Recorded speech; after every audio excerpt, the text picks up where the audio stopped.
The sky over Lagos looked calm, but there was something heavy in the air. I didn't know why. Maybe it was just the tiredness that had settled into our office. The elections had passed, the noise had quieted, but for Mr. Obi, the work never truly stopped. My name is Chika, and I've been Mr. Peter Obi's personal assistant for 3 years. I've seen him tired, I've seen him hopeful, I've seen him frustrated.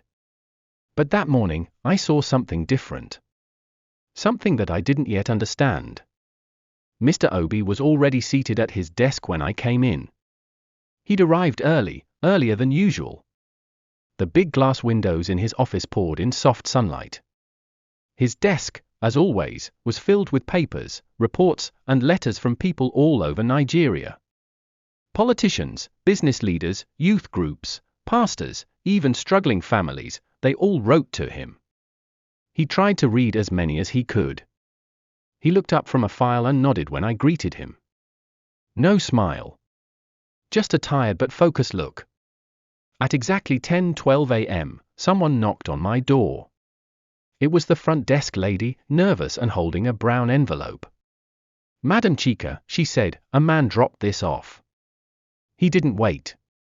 He just said, "It's for Mr. Peter Obi, from Burkina Faso." I blinked. Burkina Faso. She nodded. He didn't say more. Just handed it and left. I took the envelope in both hands. It wasn't like the usual letters we got. The paper was thick, sealed with a red stamp, and there was a name written boldly on the back. Captain Ibrahim Traoré, President of Burkina Faso. My breath caught in my chest. I had heard about Traoré. Everyone had. The young captain who took charge of Burkina Faso. The one who sent away foreign soldiers and kicked out Western road contractors. The one who told his people to stop begging the world, and instead start building it themselves. Some called him brave. Others called him dangerous. But one thing was sure, he was making Africa pay attention. I stood outside Mr. Obi's office, still holding the letter. My heart beat faster. This wasn't an ordinary message. This wasn't a fan letter. This was something different. I knocked once, and he told me to enter. "Sir," I said gently, "you need to see this." He looked up, his brow raised slightly. I placed the envelope on his desk. He turned it slowly and saw the name. He didn't say a word. He stared at it, then leaned back in his chair. He looked like someone remembering something far away. "Ibrahim Traoré," he whispered. Then, without another word, he opened the envelope. There was no fancy cover, no long introduction, just a single typed page. He read it quietly. Then again. Then a third time, even slower. I stood there, unsure if I should leave or stay. He didn't send me away. When he finally looked up, his eyes were wide but calm. "He wrote this himself," he said quietly. I nodded, unsure what to say. Mr. Obi placed the letter gently on his desk. He stood up and walked to the window, staring out at the busy street below. "This boy is not playing," he said. "He's serious. He believes in what he's doing." There was silence between us, the kind that doesn't need to be filled. He turned around slowly and said something that surprised me. "This letter is not just for me. It's for everyone who still believes Africa can rise." He sat back down, still thinking. I picked up the letter and read it myself. It was powerful. Not full of fancy words, just straight talk. Traoré had written with the fire of someone who truly believed in Africa. He spoke of roads, of youth, of taking back control. But more than anything, he spoke about legacy. He said something that stuck with me. "We, the young, are not trying to erase the elders. We're asking you to walk with us, to lend us your wisdom, your voice, your courage. Africa needs both your calm and our fire." Mr. Obi didn't say anything for a long time after that. He just sat there, eyes on the letter, fingers tapping slowly on the desk. His mind had gone somewhere deep. I had seen him get thousands of letters. Letters begging him to run again. letters insulting him, letters praising him. But none of them had ever made him sit this still. He looked up at me again and said, "Chika, clear the rest of my schedule for the day. I need time to think." I nodded and left the room. I knew something was changing, not just in him, but maybe in Africa itself. Because sometimes, all it takes is one letter. One voice that dares to speak with honesty. One leader who calls another, not to fight, but to build. And I, a simple assistant, had just watched that moment happen right in front of me. After Mr. Obi read the letter from Captain Ibrahim Traoré, the whole energy in the office changed. You see, Mr. Obi is a man who rarely pauses. Even when he's tired, he keeps going, reading files, replying to messages, attending calls, and trying to help everyone from governors to farmers. But that day, after reading Traoré'S words, he didn't touch another paper. He didn't call anyone. He just sat there, staring at the letter on his table like it held something deeper than ink. I watched from my desk quietly. His glasses were pushed slightly up his nose. His elbows rested on the armrest of the chair, and his fingers were locked together, forming a little triangle under his chin. His eyes, though steady, were lost in thought. The air in the room felt heavy, like something important had just entered but hadn't fully settled. I thought about the words in that letter. How Traoré, the young leader of a small West African country, had reached out not with noise, but with purpose. He didn't beg. He didn't flatter. He simply called on Mr. Obi to stand with the younger generation, to lend his voice, not just to Nigeria, but to Africa. That letter was powerful. It wasn't written like a politician's memo. It was written like a son writing to a father. It showed respect, but also confidence. Around 12:30 p.m., I quietly walked into the room with a tray. "Sir," I said softly, "I brought you some tea." He looked up slowly, nodded once, and said, "Thank you, Chika." He sipped it slowly, his mind clearly still on that letter. Then he said something that struck me deeply. "Chika, do you know what it means for a young leader to speak like this? Not with fear, but with focus." I didn't answer. I just nodded. He continued, almost as if talking to himself. "This boy, Traoré, he's not just angry like many think. He's thinking. He's planning. He's building. He's fighting the same system we've spoken against for years: foreign control, fake independence, handouts instead of handshakes." He paused. "But the difference is, he's acting." That silence returned again. It wasn't the silence of confusion or fear. It was the silence of reflection, like a man remembering what once stirred in him, something the world had tried to beat down with pressure, politics, and pain. At 1:45 p.m., he stood up, stretched a little, then looked at me. "Chika, bring my writing pad. I need to reply." I blinked. "You want to write back?" I asked. He nodded firmly. When a young man speaks like this, and his heart is in the right place, the least I can do is respond. I brought his favorite leather pad and his pen. He sat down, rolled up his sleeves, and began to write, slowly, thoughtfully, with his hand resting often between sentences. He wasn't writing like a politician. He was writing like a father, or maybe an elder brother, trying to speak into the future. He paused a few times. Looked outside the window. Then continued. He wrote for almost an hour and a half. And he never once asked me to type it. He wanted it handwritten. While he wrote, I thought of how far we've come. Just a few years ago, Peter Obi was running across the country, speaking about change. Young people were shouting his name in the streets. "We want someone who gets us," they said. He tried his best.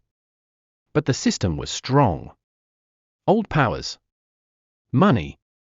Tricks. Fear. Still, he didn't give up. And now, someone outside Nigeria, someone younger, was calling him to keep going. Not in campaigns, but in guidance. In mentorship. In belief. By 3:30 p.m., he stopped writing. He read the letter out loud to himself, then to me. The words were simple, but they carried weight. When he finished, he looked at me and asked, "Is this clear?" I nodded. Very clear. And honest. He sealed it in a clean envelope and wrote to President Ibrahim Traoré, Burkina Faso in bold letters. Then he sat back in his chair and took a deep breath, the kind people take when they've just let something out of their heart. "Chika," he said, "this is not politics. This is bigger." I knew exactly what he meant. It wasn't just about Traoré. It wasn't even just about Burkina Faso or Nigeria. It was about Africa finally speaking to itself, leader to leader, generation to generation, without middlemen, without fear. I packed up the letter and scheduled the courier. As I left the room, I glanced back at Mr. Obi. He was sitting quietly, looking at the sky outside his window. He wasn't tired anymore. He looked calm. Peaceful. Maybe even hopeful. Something had been reignited in him. And I felt it too. That afternoon didn't feel like an office day. It felt like I had watched history move, slowly, silently, and with deep meaning. The next morning, I arrived early. The sky was still pale and sleepy over Lagos, but inside the office, it felt like something had already awakened. Mr. Obi was already seated at his desk, clean-shaven, focused, and calm. His shirt was neatly pressed, his pen in place, and in front of him was the sealed letter to Captain Ibrahim Traoré. I could tell he had slept better. There was something settled in his spirit. He wasn't rushing. He wasn't talking much. But the energy around him had shifted. It was the kind of calm that comes when a person knows they've done the right thing, even if nobody else understands it yet. He looked up and said softly, "Chika, is the courier ready?" "Yes, sir," I said. "They'll come by 9 a.m. sharp." He nodded, gently patting the envelope. Then he did something he rarely does, he opened it again and read it one more time. Not to change anything. Just to remind himself of what he had written. "Dear Ibrahim, I received your letter with deep respect and reflection. You have spoken with the fire of truth and the weight of responsibility. I have seen leaders come and go, but few speak with the courage you carry. Africa needs builders, not beggars. Partners, not masters. If your actions are as real as your words, then history will not forget you. I may be older, but my hope for Africa still burns. I will speak. I will walk. And if needed, I will stand beside you. But remember, leadership is not about how loud we shout. It's about how deep we serve. May God guide your path. Sincerely, Peter Obi." He read the words slowly, with emotion, not drama. I could feel it. Every line was carrying something: memory, belief, caution, but also deep admiration. And to be honest, as I stood listening again, I felt a lump in my throat. Not just because it was well written, but because I knew how real it was. For months, maybe even years, I had watched Mr. Obi carry so much weight on his shoulders. People often forgot that leadership, even in silence, is heavy. After the elections, after all the noise, many thought he had disappeared. But he didn't. He just went quiet. Not out of defeat, but because sometimes, even a lion must rest. But now, this letter, this moment, had brought him back. Not into politics, but into purpose. At exactly 9:01 a.m., the courier arrived. I handed him the envelope, gave instructions, and watched it leave the building. It was just a piece of paper, sealed in brown, carried in a motorbike bag, but in that moment, it felt like it carried the soul of two nations. After it left, Mr. Obi called me in again. He stood near the window, looking out at the city below. The cars moved slowly. Lagos was waking up. Then he spoke. "You know, Chika, sometimes we wait for big events to change Africa, elections, revolutions, foreign aid. But sometimes, it's just one honest letter between two people who want better." I nodded quietly. Then he added, "This generation, they're not waiting anymore. They're building. They're rising." And the best thing we, the older ones, can do is not stand in their way. But also, not leave them to walk alone.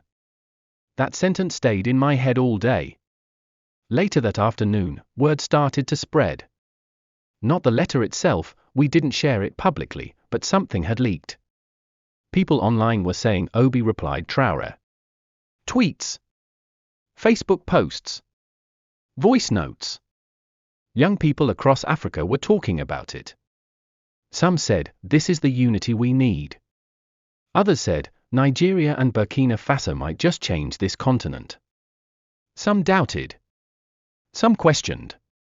But most were simply inspired. For once, it wasn't about politicians fighting. It wasn't about who won and who lost. It was about two African leaders, far apart in age and experience, but walking toward the same dream, a free, united, self-reliant Africa. Over the next few days, I noticed something beautiful. People began quoting parts of the letter, even though it hadn't been officially released. Africa needs builders, not beggars. That line was everywhere. Youth groups were printing it on banners. University students in Ghana shared it in WhatsApp groups. A small tech hub in Nairobi made it their screensaver. It was like something had been unlocked. That's when it hit me, the letter wasn't just between two men. It had spoken for millions. Millions who were tired of being told they were helpless. Millions who were waiting for a sign that it was okay to build, even if the world didn't believe in them yet. And maybe that's why it mattered so much.